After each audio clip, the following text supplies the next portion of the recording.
The mansion looked like a castle from a fairy tale. White walls sparkled in the sunshine.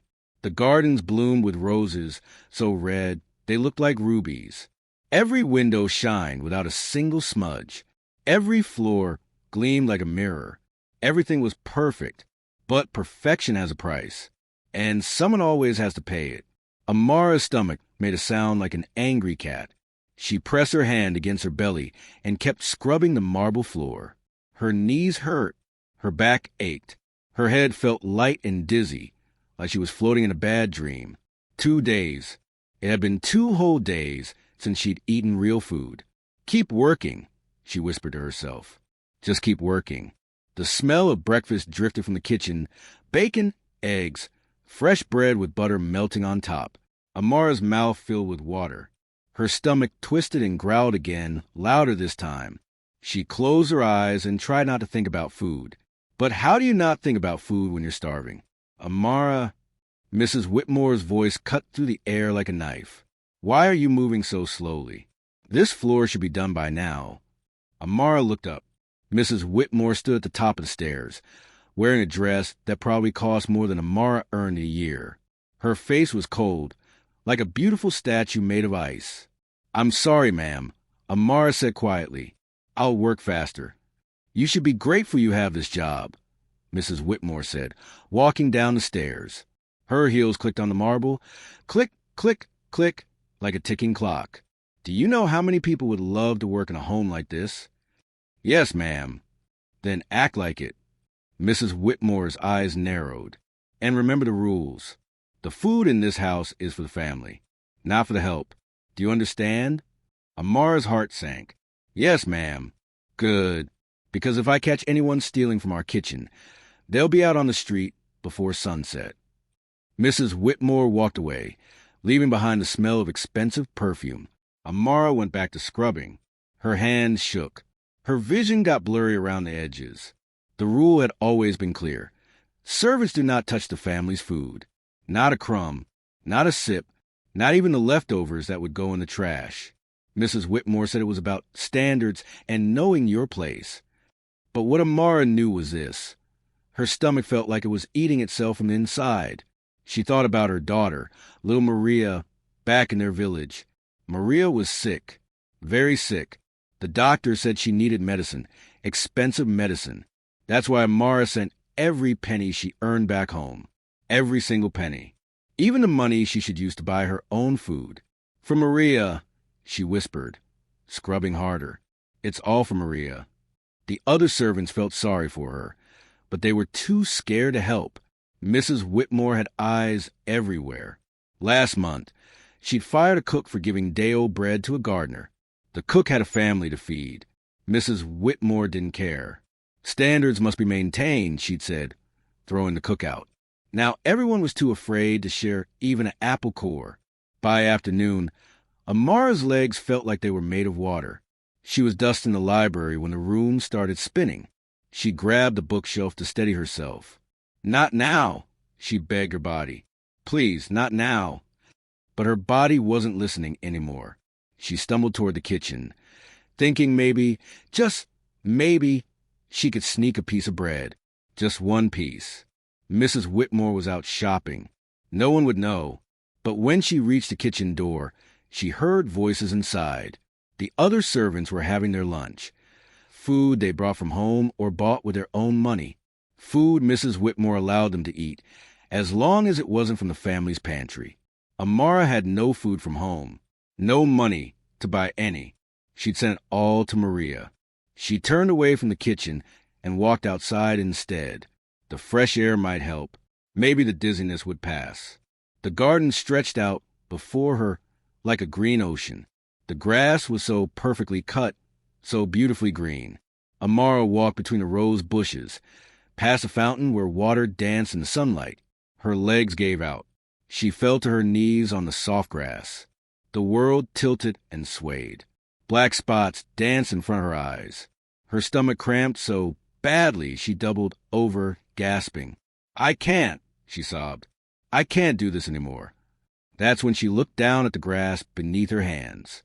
So green, so fresh. Animals eat grass, she thought.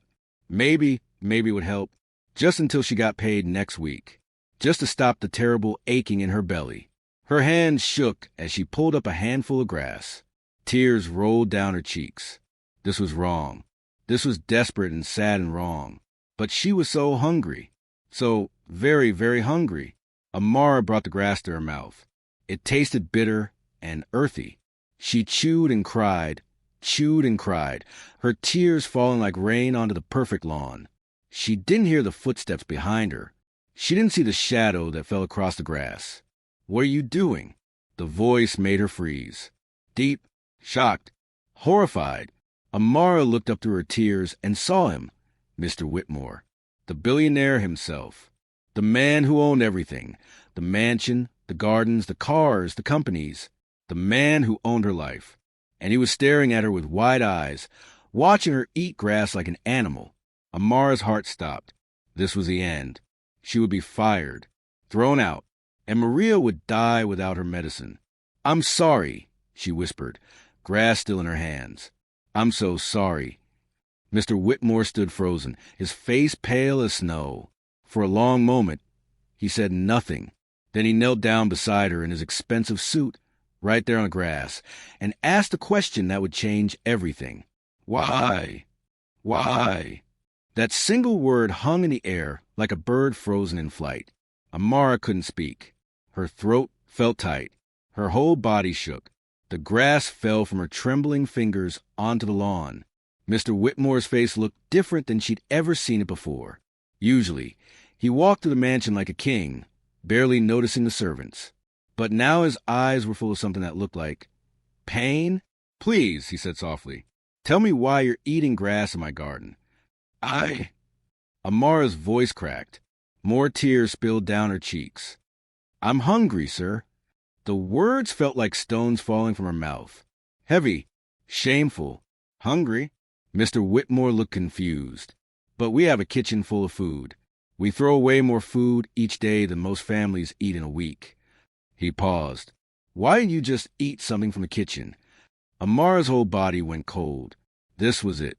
He didn't know about his wife's rule. And now she would have to tell him. And Mrs. Whitmore would make her life even worse.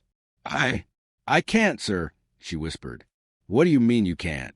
Before Mara could answer, another voice cut through the garden, sharp and angry. "What is going on here?" Mrs. Whitmore stood at the garden entrance, her face twisted with disgust. She marched toward them, her heels stabbing the grass with each step. "Richard, get up!" she snapped at her husband. "You're kneeling in the dirt like a common person. And you," she pointed at Amara like she was pointing at garbage, "get back to work immediately." But Mr. Whitmore didn't get up. He stayed kneeling beside Amara, and when he spoke, his voice was firm. "She's hungry, Margaret. She was eating grass because she's starving." Mrs. Whitmore's laugh was cold and hollow. "Oh, for heaven's sake. She's being dramatic. These people always are. These people." Mr. Whitmore stood up now, his eyes flashing. "She works for us, Margaret, in our home." "Exactly," Mrs. Whitmore said, crossing her arms. "She works here. She's paid to work, not to eat our food." The words hit Amara like a slap. She wanted to disappear into the ground. Mr. Whitmore stared at his wife. "What are you talking about?" "It's a simple rule, Richard. One you would know about if you paid attention to how this household runs." Mrs. Whitmore's voice was smooth now, like she was explaining something to a child. "The servants are not allowed to eat our food. It's about maintaining standards, boundaries, order, standards." Mr. Whitmore's voice rose. "A woman is eating grass in our garden because she's starving, and you're talking about standards?" "She's paid a wage," Mrs. Whitmore said coolly. "She should use that money to feed herself. It's not our responsibility to provide meals for the help. That's not how proper households operate." Amara felt smaller and smaller with each word. She wanted to run away, but her legs wouldn't move. Mr. Whitmore turned to her, and his voice became gentle again. "Is this true? You're not allowed to eat any food from our kitchen." Amara nodded, not trusting her voice. "How long has it been since you've eaten?" 2 days, sir," she whispered. 2 days. Mr. Whitmore looked like someone had punched him in the stomach. "You've worked in my house for 2 days without food?" "She could have brought her own food," Mrs. Whitmore interrupted.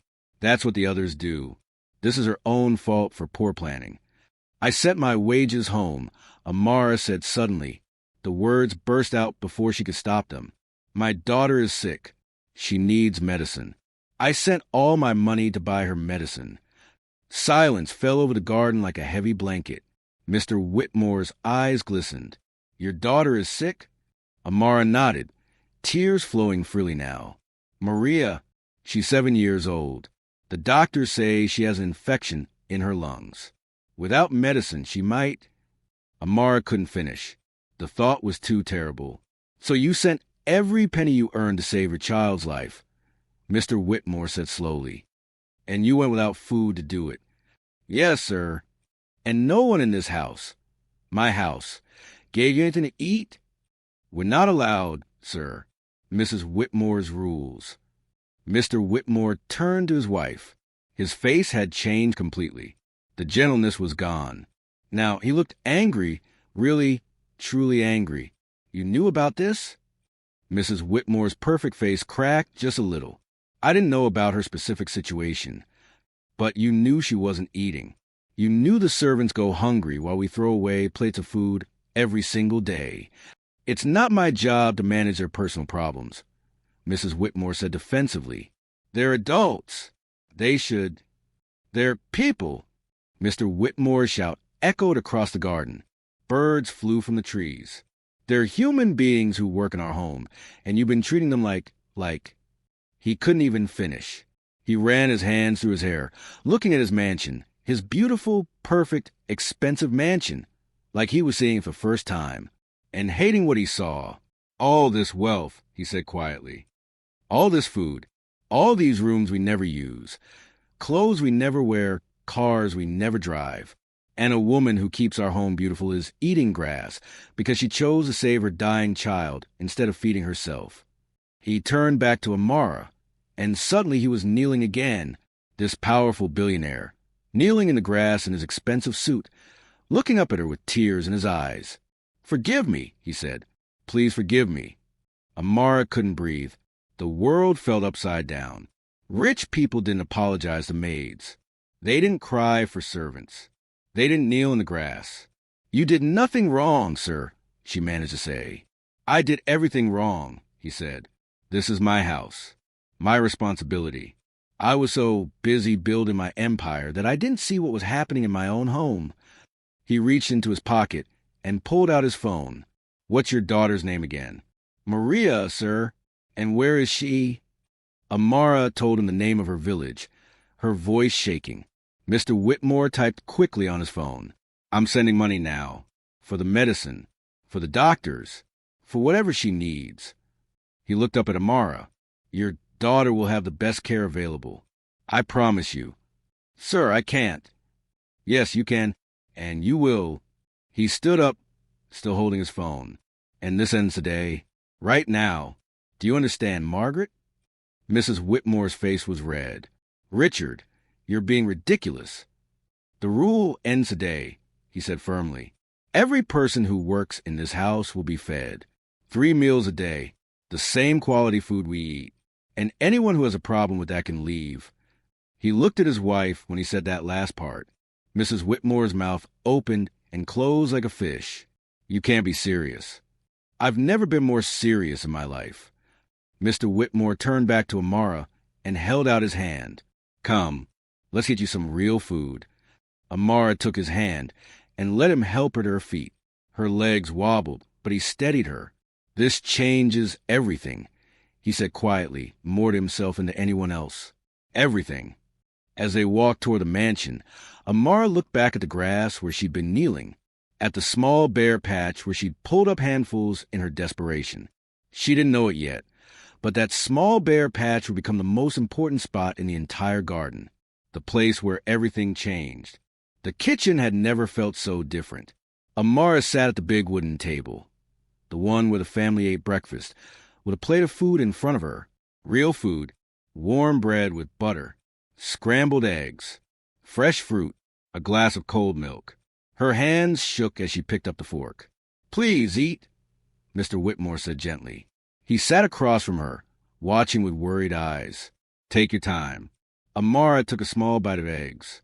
The flavor exploded in her mouth. Salt, butter, warmth. It was the most delicious thing she'd ever tasted. Tears ran down her face as she chewed. "Thank you," she whispered. "Thank you, sir." Behind them, Mrs. Whitmore stood in the doorway, her face like a thundercloud, but she said nothing. Her husband had made his choice clear. Mr. Whitmore's phone buzzed. He looked at the screen and smiled. "The money has been sent to the hospital near your village. I spoke with the head doctor. Maria will start her treatment today. They'll give her the best medicine available." Amara's fork clattered to the plate. "Today? She'll get medicine today?" "Yes, and I've arranged for a nurse to stay with her full time until she's completely well."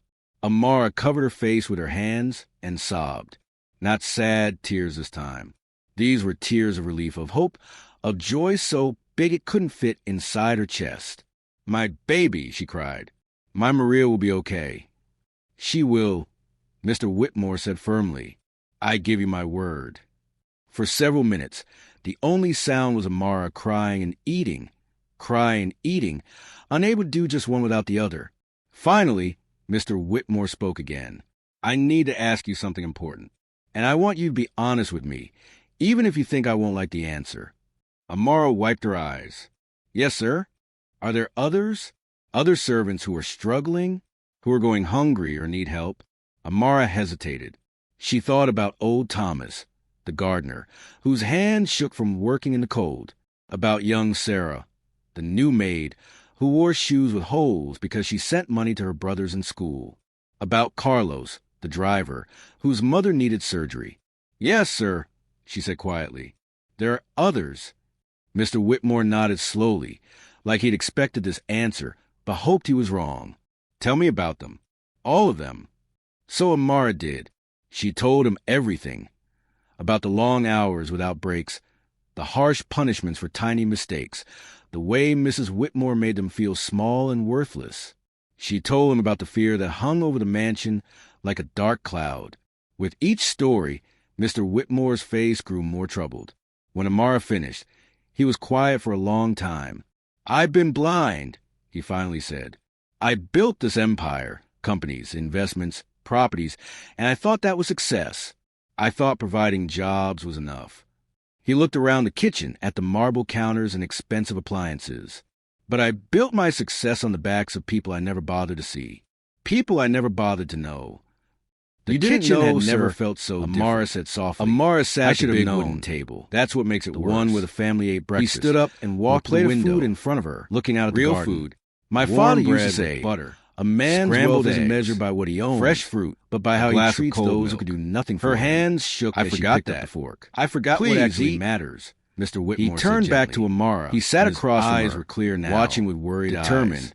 "But I remember now." Amara took a small bite of eggs. The flavor exploded in her mouth. Over the next few hours, butter, warmth. Mr. Whitmore did the most delicious thing she'd ever seen before. Tears ran down her face as she chewed. "Not just for the important people," she whispered. "Thank you, everyone, behind every servant." Mrs. Whitmore stood in the doorway. Every person who kept the mansion running. They gathered in the grand living room. Her husband had made his choice clear. Mr. Whitmore stood in the corner, buzzed. Her arms crossed, at the screen, her face cold. "The money has been sent to the hospital near your village. I spoke with the head apology," he began. "Maria will start her treatment today. Sincere apology. They'll give her the best medicine available. I've been treating this house like a business. Amara's fork clattered to the plate. All of you like today? Like she'll get medicine today, like things." "Yes, that was wrong. And I've arranged for a nurse to stay with her full time, and it ends today until she's completely well." The servants looked at each other. Amara covered her face, not daring to believe what they were hearing. From now on, these are the new rules. These were tears of relief, of hope, of joy so big it couldn't Everyone fit who works in this house will receive 3 meals a day, she cried. "Good meals. My Maria will be okay. The same quality food the family eats." Mr. Whitmore said firmly. "I give you my word." Second, for several minutes, fair wages. The only sound was raising everyone's salary, eating, starting immediately, and unable to do just one without the other. Medical care. Finally, family emergencies. Whitmore spoke anything. Again. "You come to me to ask you something. No one who works here, and I want you to be honest with me. and even if caring you for their think I won't family. like the answer. Old Thomas Amara started wiped her crying. eyes. Young Yes, sir. Sarah grabbed his hand. Are there others? Third, Other servants respect. who are struggling? Every person who are in this going house hungry or need help deserves respect. Amara hesitated. Dignity. She thought Kindness. about old Thomas. Anyone who the treats you gardener, badly will whose answer hands to you shook from personally. working in the cold. He glanced about at his young wife Sarah, when he said this. the new maid. Fourth, time who wore off. shoes with holes Real time because she off. sent money to her Days brothers to in rest. school, to be with your About families, Carlos, to live the your driver, lives, whose mother You're not needed machines. surgery. Yes, Your sir. people, she said The quietly. room was completely There are silent others. now. Even Mr. Mrs. Whitmore nodded had slowly, stopped looking like angry. he'd expected this She just answer, looked but hoped he was small. wrong. I Tell can't me about undo them. the past. All of Mr. them. Whitmore said. So Amara his voice did. thick with emotion. She told him everything. I can't take back the days about you the went long hungry, hours without the breaks, times you were the disrespected, harsh punishments for the tiny fear you mistakes. felt. But The I can way promise Mrs. you Whitmore this. made them feel From small today and forward, worthless. this house She will be told him different. about the fear that Better. hung over the mansion. He Like looked a dark directly cloud. at Amara. With each Because story, one person's Mr. courage Whitmore's showed me what face I'd grew become. more troubled. And I didn't When like what Amara I finished, saw. he was quiet Amara for a felt long her cheeks time. burn as I've been everyone turned to blind. look at her. He finally Questions. said. I built Mr. this empire. Whitmore asked. Companies, Concerns, investments, properties, anything you and need. I thought that was success. Carlos, I thought the providing driver, jobs was raised enough. his hand shyly. He looked around the Sir, kitchen at my the mother marble needs counters surgery, and expensive but I can't appliances. afford. But I Consider built my done. success on the backs Mr. of people I Whitmore never bothered interrupted to gently. see. People Give me I the never bothered details, to know, and I'll make sure she gets the care she needs. Carlos's face crumpled with relief. Thomas raised shaking hand. The tools in the garden shed, they're old and broken. Makes the work hard on my hands. New tools will be delivered tomorrow, and we'll get you gloves. Good ones. Warm ones for winter. One by one, people began to speak. Needs that had been buried for years came bubbling up, and one by one, Mr. Whitmore listened and promised to help. When the meeting ended, the servants left the room different than they'd entered. They stood taller, smiled wider. Hope had entered the mansion. Mrs. Whitmore approached her husband. You've made them too comfortable, she said coldly. They'll take advantage. Good, Mr. Whitmore said simply. Let them be comfortable. Let them feel safe. That's what should have been happening all along. This is ridiculous. You're being emotional. No, Margaret. I'm being human. Finally, he looked at his wife, really looked at her, and saw a stranger. I've built my whole life on making money and gaining power. But what's the point of all this? He gestured at the mansion. If it requires cruelty, if it requires people eating grass to survive. Mrs. Whitmore's face went pale. I don't know what's going to happen with us, Mr. Whitmore continued quietly. But I know this. I won't live in a house where people suffer. Not anymore. He walked back to the kitchen, where Amara was washing her plate. No, he said gently, taking it from her. Not today. Today you rest. Sir, I can work. I know you can, but you don't have to. Not today. He smiled. Besides, I got a message. Maria is awake. The medicine is working. She's asking for you. Amara's hand flew to her mouth. She's awake? She is. And I've arranged for you to video call her. Would you like that? Amara could only nod, tears flowing again. As Mr. Whitmore set up the video call on his computer, he thought about the morning, about finding Amara in the garden, desperate and broken, about how one moment of witnessing true suffering had cracked open his carefully constructed world. The video connected. A little girl's face appeared on the screen, thin and tired, but smiling. Mama. Maria's voice was weak but happy. My baby. Amara touched the screen like she could touch her daughter through it. My sweet Maria. Mr. Whitmore quietly left the kitchen, giving them privacy. He walked back to the garden and stood looking at that small bare patch of grass where everything had changed. Tomorrow, he would plant flowers there, beautiful ones, a reminder that even in our darkest, most desperate moments, something beautiful can grow, that sometimes you have to hit the ground or watch someone else hit it, to remember what really matters. Kindness, compassion, dignity, the things that make us truly wealthy. Inside the kitchen, Amara laughed and cried with her daughter, holding onto the screen like a lifeline. For the first time in years, she felt something she'd almost forgotten, hope. And in a mansion where perfection had once masked cruelty, a new kind of perfection was beginning to bloom. One built not on fear and rules, but on something much stronger: love, the end. A final thought. Sometimes the people we see every day are invisible to us. The ones who clean, who cook, who care for our spaces while carrying heavy burdens we never ask about. This story asks us to look closer, to see the quiet battles being fought by those who serve, to remember that true power isn't in what we own, but in how we treat others, especially those who can't fight back. If this story touched your heart, ask yourself, who in my life might be struggling in silence? What small act of kindness could change someone's day or their life? Because sometimes all it takes is one person who cares enough to ask, why?